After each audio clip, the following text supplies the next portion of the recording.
दुर्गापुर के ward number 23 अंतर्गत बीटू इलाके के निवासी 59 वर्षीय रविंद्रनाथ दे बीते 4 वर्षों से कृत्रिम ऑक्सीजन पर जीवन यापन कर रहे हैं। बता दें कि दोनों फेफड़ों के नष्ट हो जाने के कारण उनका स्वास्थ्य लगातार बिगड़ता जा रहा है। आर्थिक तंगी के कारण वे ऑक्सीजन खरीदने में भी असमर्थ है, जिससे उनकी पत्नी बबीता दे को हर दिन मदद की गुहार लेकर दर दर भटकना पड़ रहा है। ऐसे कठिन समय में भिरंगी स्थित माया देवी तारा माँ आश्रम से जुड़े नफेस सिंह और उनके सहयोगी मदन शर्मा ने रविंद्रनाथ के घर पहुंचकर आर्थिक सहयोग किया तथा नफेस सिंह ने कहा कि धर्म के साथ साथ समाज सेवा भी उनका उद्देश्य है और इंसानियत के नाते सभी को आगे आना चाहिए। इसके अलावा रविंद्रनाथ ने भी अपनी बातों को रखा। आपको बता दें कि समाज सेवियों ने अपील की है कि आगे आकर लोग रविंद्रनाथ जैसे जरूरतमंदों की मदद करें ताकि इंसानियत जिंदा रहे। কতদিন থেকে অসুস্থ আছে আর এই যে অক্সিজেন সিলিন্ডার কেন এত লাগানো হচ্ছে, কারণটা কি? 4 বছর ধরে এরকম অক্সিজেন চলছে। দুটো লাঞ্চ নষ্ট হয়ে গেছে, হার্ট অ্যাটাক করেছে। আগে এমসিতে চাকরি করতো, কিন্তু এই আয়রন ডাস্টে চাকরি করতে গিয়ে লাঞ্চে পুরো কালি জমে যায়।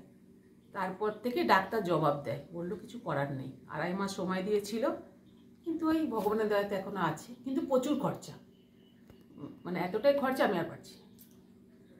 এই জন্য সবাইকে বলা হচ্ছে কেউ যদি একটু হেল্প পাশে থাকে, এই আর কি। প্রত্যেকদিন একটা করে সিলিন্ডার, দুটো করে লাগছে। দুটো সিলিন্ডার, আবার বাথরুমের জন্য একটা ছোট সিলিন্ডার, ওটা বাথরুমে নিয়ে যাওয়া হয়, মানে এতই সিলিন্ডার লাগে। এরকম সাহায্যের হাত বাড়িয়ে দিতে কারা কারা আপনার কাছে? হ্যাঁ, ইচ্ছুক কেউ যদি পাশে থাকে আমার খুব ভালো হয়। মানে এখন পর্যন্ত আপনি যে आप तो एमएमसी माया क्वार्टर में देखे एक आदमी असुस्थ है, कैसे आपको इच्छा है यहाँ पर आए और क्या मदद किया? देखिए सर, मेरा अपना एक तो आश्रम है, माया देवी तारा सेवा आश्रम, चाशीपाड़ा भिरंगी में। वहीं से हम लोग मंदिर के साथ साथ आश्रम के साथ साथ समाज सेवा का काम करते हैं। কেন আপনি অক্সিজেন লাগিয়েছেন, কারণ কি? আমি দীর্ঘদিন ধরে সমাজ আয়রন কারখানায় কাজ করার ফলে আমার দুটো লাংস নষ্ট হয়ে গেছে, হার্ট অ্যাটাক হয়েছে। এই কারণে আমার অক্সিজেনটা লাগছে, বা অক্সিজেন থেরাপির উপরেই আমাকে ডাক্তার বলেছে থাকতে হবে। কি চাইছেন এখন বর্তমানে?